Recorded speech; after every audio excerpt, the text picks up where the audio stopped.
আমরা আলোচনা শুরুতে দোয়া করছি আমাদের ফিলিস্তিনের ভাইদের জন্য। আপনারা জানেন যে বর্তমান পৃথিবীর সবচেয়ে মাজলুম জনপদের নাম হলো ফিলিস্তিন। গত এক বছরে সেখানে সম্ভাব্য লাখের উপরে মানুষকে হত্যা করা হয়েছে, যদিও তার সঠিক কোনো পরিসংখ্যান আমাদের কাছে নেই। একদিনে 500-1000 হত্যা করেছে এমন দিনও আছে। পুরা গাজ্জা, রাফা, খান ইউনুস সহ ফিলিস্তিনের বিশাল একটি অংশ এখন মহাশ্মশান, পৃথিবীর সবচেয়ে বড় কবরস্থান। আমরা আল্লাহর কাছে তাদের জন্য কিচ্ছু করতে পারছি না, কোনো ভূমিকা রাখতে পারছি না, দোয়া তো করতে পারবো নাকি? আল্লাহ তুমি তাদেরকে হেফাজত করো, বলেন আমিন। ফিলিস্তিনের মুসলমানদেরকে জালেমদের জুলুম থেকে আল্লাহ তুমি মুক্তি দাও, বলেন আমিন। আপনারা জেনে থাকবেন, সোশ্যাল মিডিয়ার কল্যাণে জেনেছেন যে আজকে ঢাকাতেও মার্চ ফর গাজ্জা বিশাল বিক্ষোভ সমাবেশ হয়েছে। আমিও কিছুক্ষণ ছিলাম, আপনাদের এই প্রোগ্রামে অ্যাটেন্ড করার সুবাদে চলে আসতে হয়েছে। মূল প্রোগ্রামে থাকতে পারিনি, আধা ঘন্টা 1 ঘন্টার মতো মাঠে ছিলাম। আমাদের এই বিক্ষোভ, আমাদের এই প্রতিবাদ যেন বিশ্ব মুসলিম উম্মাকে জাগিয়ে তোলে, আল্লাহ সে তৌফিক তুমি দাও, বলেন আমিন। পৃথিবীতে মুসলমানের সংখ্যা 250 কোটি। মুসলমানদের রাষ্ট্র আছে 65 কান্ট্রিজ, 65। ওআইসির সদস্য সংখ্যা 57। পরমাণু শক্তিধর রাষ্ট্র মুসলমানদের মাঝে আছে পাকিস্তান। পৃথিবীর সবচেয়ে চৌকস সেনাবাহিনী যে সকল দেশে আছে তার মাঝে একটা তুরস্ক। যেই দেশের মাটি খুঁড়লে স্বর্ণ পাওয়া যায় আর তেল পাওয়া যায় এমন সম্পদশালী দেশ আরব বিশ্ব, এটাও মুসলিমদের দেশ, ঠিক নয় কি? টাকাওয়ালা দেশ আছে, অস্ত্রওয়ালা দেশ আছে, সেনাবাহিনীওয়ালা দেশ আছে, 250 কোটি মুসলমান আছে। এরপরেও ফিলিস্তিনের তারা মাইর খায়, কারণ তাদের পক্ষে মুসলিমরা যথাযথ ভূমিকা পালন করে নাই। এজন্য কি আল্লাহর কাছে জবাব দেয়া লাগবে না? মুসলমানদেরকে জেগে উঠতেই হবে। প্রিয় ভাইয়ের, আল্লাহর সাহায্য যদি এসে যায়, আমরা আশাবাদী অচিরে মুসলমানরা জেগে উঠবে। ফিলিস্তিন ইনশাআল্লাহ মুক্ত হবে। মসজিদে আকসা আবার মুসলমানদের হাতে ফিরে আসবে। ইসরায়েলের সন্ত্রাসীরা নাস্তানাবুদ হবে ইনশাআল্লাহ। আল্লাহ সবই পারেন। ইন্নাল্লাহা আলা কুল্লি শাইইন কাদির, তার ক্ষমতা অসীম। মানুষ যা কল্পনা করে না এমন ঘটনাও আল্লাহ ঘটান। যেমন আমাদের বাংলাদেশেও তো আগস্টের 5 তারিখে যে ঘটনা ঘটছে, এই ঘটনা ঘটবে আমরা কেউ কল্পনা করছি? যারা দেশ থেকে পালাইছে ওরাও কি পালাবে ভাবছিল? বরং ওরা ঘোষণা করেছে ভিশন 2041। 2000 কথা বলে না কেন ভাইরা? আমার কথা কি আপনারা বোঝেন? তাহলে একটু জবাব টবাব দিয়ে নাকি। তারা ক্ষমতায় থাকতে ঘোষণা করেছে তাদের ক্ষমতার বলয় বিস্তৃত হবে। এই দেশ পরিকল্পিতভাবে তারা তাদের মতো করে আগায়া নেবে। ভিশন 2041 41 তিনবার বানচাল বরবাদযোগ্য নির্বাচনের মাধ্যমে বিজয়ী হয়ে তাদের দাপট এতটাই বেড়ে গিয়েছিল, তাদের দ্বিতীয় সেকেন্ড লিডার বলেছে কিসের আন্দোলন, এবছর না ওই বছর, মানুষ বাসে কয় বছর, এর মানে কোনো আন্দোলনও নাই, ক্ষমতাও ছাড়বে না 41, কিন্তু আল্লাহ তাআলা এমন ঘটনা ঘটাইছে, তাদের নিয়োগকৃত সেনাবাহিনী প্রধান জেনারেল ওয়াকার বলে 41 সন না ম্যাডাম 45 মিনিটও নাই, তাড়াতাড়ি পালান। এমন ভাবে পালাইছে, রান্না করা খাওয়া খাবার খেয়ে পালানোর টাইম পায় নাই। কাপড় চোপড় নিয়ে পলাবে সময়ও নাই, পালাইছে পরনে যে কাপড় ছিল ওইটা পইরা। পরে পোলাপান গণভবনে ঢুকে আলমারি খুইলা বিভিন্ন কাপড় ওরা ফেসবুকে দেখাইছে, আপনাদের মনে আসেনি? রান্না করা খাবার মানুষ খেয়েছে, ফ্রিজ ভেঙ্গে ফ্রিজ খুলে বড় বড় মাছ নিয়ে পালাইয়া গেছে পোলাপান, এগুলো ফেসবুকে দিয়েছে। মাছ কিনলো কে, খাইলো কে, রান্না করলো কার জন্য, খাইলো কারা, কাপড় কিনলো কে, পরিধান করলো কে? আসলে আল্লাহ এমন ক্ষমতাওয়ালা, তিনি চাইলে 1 সেকেন্ডে সব লন্ডভন্ড করে দিতে পারেন। আমরা বিশ্বাস করি আল্লাহর কুদরত আসলে ইসরাইল নাস্তানাবুদ হবে, লন্ডভন্ড হবে ইনশাআল্লাহ। আপনাদের কাছে আমার জিজ্ঞাসা, ঈমান আনার পর যদি মানুষ কাফের হয়, এমন ঘটনা রাসূলের জামানায় ঘটতে পারে, আজকের যুগে এ জাতীয় ঘটনা ঘটার সম্ভাবনা আছে না নাই? আল্লাহ না করুক আজকের মাহফিলে আমরা যারা আছি, আমাদের কারো ব্যাপারে যদি সেটা প্রযোজ্য হয় তাহলে উপায় নাই। নবী এবং রাসূল ব্যতীত কারো ঈমানের গ্যারান্টি নাই। খুব ভালো করে শুনে, নবীর সাহাবাদের ঈমানের পর্যন্ত নিশ্চয়তা নাই, কারণ সাহাবাদের মাঝেও এমন লোক ছিল রাসূলের হাতে কালেমা পড়ার পরে আবার মুরতাদ হয়ে গেছে। কোন নবী কখনো মুরতাদ হবে না, নবী কাফের হবে না, এজন্য নবীদেরকে বলে মাসুম। এই শব্দটা কি আপনারা শুনেছেন? আল্লাহর নবীগণ মাসুম? হ্যাঁ না, কিছু তো কয় না দেখি রে ভাই। শুনেছেন? নবী ছাড়া কেউ মাসুম আছে? ইয়েস, নবী ব্যতীত কেউ মাসুম না। সবারই গুনাহ হতে পারে, ঈমান চলে যেতেও পারে, আপনি এবং আমিও তা থেকে মুক্ত না। নবীজি সাল্লাল্লাহু আলাইহি ওয়াসাল্লামের যুগে একজন ব্যক্তির নাম ছিল ইবনু খাতান, খাতান। সে রাসূলুল্লাহর হাতে হাত রেখে কালেমা পড়েছিল এবং সে মদিনায় হিজরত করেও এসেছিল, কিন্তু কিছুদিন মদিনায় থেকে কয়েকদিন পরে পালায়া মক্কায় চলে গেছে, ঈমান হারা হয়ে মুরতাদ। ওই ইবনু খাতাল মক্কার বাজারে বাজারে রাসূলুল্লাহ সাল্লাল্লাহু আলাইহি ওয়াসাল্লামের নামে উচ্চারণা করে কবিতা লিখে লিখে আবৃত্তি করে বেড়াতো। সে রাসূলের বদনাম করে বেড়াতো, অথচ কিছুদিন আগে সে কি ছিল?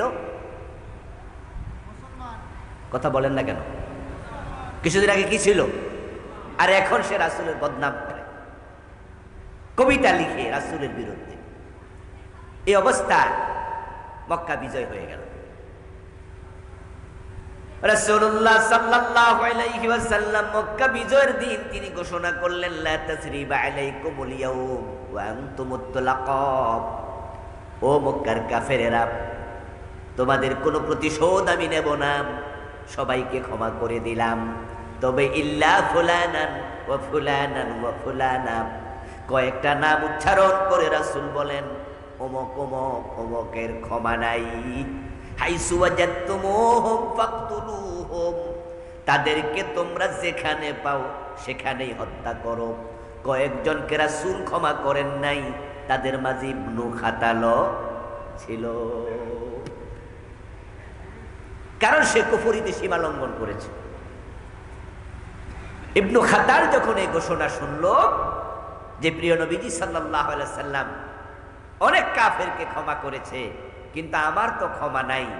তাই সে ঘর থেকে বেরিয়ে এক দৌড়ে সে কাবার অঙ্গনে চলে গেল। কারণ সে জানতো পবিত্র কোরআন মাজিদে আছে কাবার সীমানাতে মারামারি করার অনুমতি নাই। কোরআনে আছে ওয়ান দাখালাহু কানা আমিনা, যে হারামে প্রবেশ করবে সে নিরাপদ। এই কথা সে জানতো। তাই সে মনে মনে ভাবে আমাকে যেখানে পাও সেখানে হত্যা করা হবে, এই হুকুম দেয়া হলো, তাহলে আমি কাবা শরীফে চলে যাই, দেখি মারো কেমনে, আর মারলে তো আল্লাহর কথাও মান্য হবে। এজন্য সে দৌড় মাইরা কাবা শরীফের গিলাফের সাথে বুক লাগাইয়া গিলাফ জড়াইয়া ধরে বসে আছে। সাহাবায়ে কেরাম রাদিয়াল্লাহু তাআলা আনহু মক্কা বিজয়ের পরে যখন কাবার অঙ্গনে গেলেন, কাবার ভিতরে ৩৬০টা মূর্তি ছিল, কাবার বাহিরে মূর্তি ছিল, কাবাটা কাফেরদের দখলে ছিল। কিন্তু মক্কা বিজয়ের পরে এটা কি কাফেরদের দখলে আছে? নাই। মক্কার কাফেররা আল্লাহর ঘর কাবা, এটা ইব্রাহিম আলাইহিস সালামের তৈরি করা ঘর, ওইটাকে জবরদখল করে মনে যেমনে চায় এমনে ব্যবহার করছে। তাওহীদের ঘরকে তারা শিরকের ঘরে পরিণত করছে। ঠিক গত 15 বছর বাংলাদেশটাকে তারা দখল কইরা যা মনে চা তা করছে, ঠিক না? আবু জেহেলদের সাথে ভালোই মিল ছিল গত 15 বছর। এদেশে কত সম্মানী মানুষকে অপমান করছে, কত নিরপরাধ মানুষকে ফাঁসিতে ঝুলাইছে, বিনা দোষে মামলা দিয়া জেল খাটাইছে। এ জুলুম কি যশোরের ইয়া হয় নাই, যে করগাছাতে হয় নাই, আপনাদের পাশের জেলা সাতক্ষীরাতে কত বাড়ি ঘর পর্যন্ত মানুষের বুলডোজার দিয়ে ভেঙে ফেলেছে। কিন্তু আল্লাহ শুকরিয়া, আগস্ট বিপ্লবের পর এমন বিজয় হয়েছে, যারা জালেম ছিল এখন তারাই পরিচয় দেওয়ার সাহস করে না, সব পালাই গেছে। ইবনে খাতাল কাবার গিলাফ ধরে বসে আছে। সাহাবারা রাসূলুল্লাহ সাল্লাল্লাহু আলাইহি ওয়াসাল্লামের কাছে রিপোর্ট করলেন, ইয়া রাসূলুল্লাহ, আপনি তো বলেছেন যেখানে পাও তাদেরকে সেখানে হত্যা করো, কিন্তু আল্লাহ তো কোরআনে বলছে এই জায়গাটা নিরাপদ। এখন সে তো কাবার গিলাফ ধরে বসে আছে, কি করব? নবীজি তখন বলেন, আজকের একদিনের জন্য আল্লাহ তাআলা কাবার অঙ্গনে হত্যা করার অনুমতি দিছে। আল্লাহর কাবা আজকে কোন জালেমকে আশ্রয় দেবে না। আল্লাহ আমাকে আজকে দিনের জন্য অনুমতি দিছে, সেখানে হত্যা করো। কিয়ামত পর্যন্ত এটা হারাম, পবিত্র, যুদ্ধ বিগ্রহ নিষেধ, কিন্তু আজকে জায়েজ হত্যা। ইবনে খাতালকে সেখানে হত্যা করা। আমার প্রিয় ভাইয়েরা, রাসূলের হাতে হাত রেখে কালেমা পড়ার পরে যদি ঈমান হারানোর সম্ভাবনা থাকে, তাহলে ঈমান নিয়ে আমাদেরও একটু টেনশন করা দরকার আছে না নাই? কারণ যদি ঈমান না থাকে তাহলে জান্নাত পাওয়ার কোনো সম্ভাবনাই নেই। আল্লাহর জান্নাত পাওয়ার জন্য প্রথম শর্তই হলো ঈমান, দ্বিতীয় শর্ত হলো নেক আমল। ঈমান যদি না থাকে তাহলে আপনি নবীর বাবাও যদি হন, আপনাকে আল্লাহ জান্নাত দেবেন না। যেমন আজরকে আল্লাহ জান্নাত দেবে না, অথচ ইব্রাহিম আলাইহিস সালামের বাবা। ঈমান যদি না থাকে আপনি নবীর ছেলে হলেও জান্নাত পাবেন না। যেমন নূহ আলাইহিস সালামের ছেলে কেনান জাহান্নামী, কারণ কেনান ঈমান আনে নাই। দুইজন নবীর বউ জাহান্নামী, দুইজন নবীর স্ত্রী জাহান্নামী। যে দুইজন মহিলা নবীকে রান্না করে খাওয়াইছে, নবীর বাচ্চা পেটে ধারণ করেছে, এক কম্বলের নিচে ঘুমাইছে, স্বামী স্ত্রীর কি মিল, কি মহব্বত, কি ভালোবাসা, অথচ দুইজন নবীর বউ জাহান্নামী, হযরত নূহ এবং হযরত লূত আলাইহিমুস সালাম। কারণ তারা দুজনে ঈমান আনে নাই। লূত এবং নূহ আলাইহিস সালামের স্ত্রী ছিল কাফের। কাফের যদি হয় জান্নাত নাই। এখন আমরা সবাই জান্নাতে যেতে চাই, এই জান্নাতে যাওয়ার জন্যই তো এই মাটির মাঝে এসে মাহফিলে বসে আছেন, ঠিক না? কি যাওয়ার সময় কি খিচুড়ি দেবে, বিরিয়ানি দেবে নাকি? আর যদি দেয় ওইটার জন্য আমরা আসি না, দিলে হাদিয়া, না দিলে মনে কোনো কষ্ট থাকে না, ঠিক কি না? আমরা এসেছি আল্লাহর জান্নাতের পথ কেমনে পাওয়া যায় শোনার জন্য, বুঝার জন্য। ঈমান যদি না থাকে কপালে জান্নাত নাই। এখন যে আয়াত আমি পড়ছি সেই আয়াতে আল্লাহ তাআলা বলে ঈমান ছিল ঈমান নাই, ঈমান ছিল ঈমান নাই, এমন ঘটনা ঘটবে। তাহলে আমাদের ঈমান আছে না গেছে গা, একটু আলোচনা করে, একটু পর্যালোচনা করে, হিসাব নিকাশ করে একটু দেখা দরকার আছে না নাই? 1 লক্ষ টাকা পকেটে নিয়ে 1 লাখ টাকার একটা ভান্ডিল 1000 টাকার নোটের আপনি পকেটে নিছেন, তারপরে আপনি এখান থেকে যশোর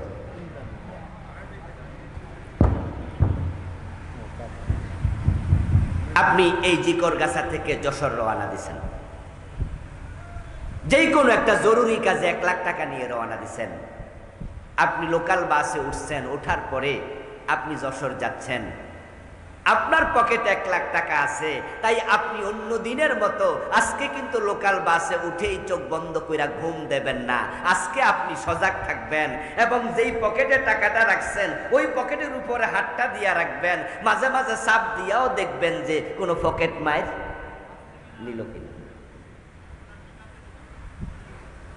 যেদিন আপনার পকেটে কোনো টাকা পয়সা নাই, আছে 20, 30, 50 টাকা, ওদিন আপনি ঘুমাবেন নাক ডেকে, অসুবিধা নাই।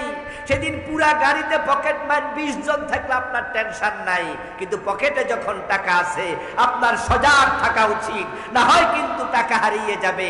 যাদের ঈমান নাই তাদের টেনশন নাই, আমরা যারা ঈমানদার শয়তান ঈমান চুরি করার সম্ভাবনা আছে না? না, সাবধান থাকবেন, নচেত যেই কোনো দিন ঈমান চলে যেতে পারে। প্রিয় ভাইরা, ক্বালা রাসূলুল্লাহ সাল্লাল্লাহু আলাইহি ওয়াসাল্লাম তাকুনু বাইনা সাআতি ফিতানুন কাকিতাইল লাইলিল মুসলিম।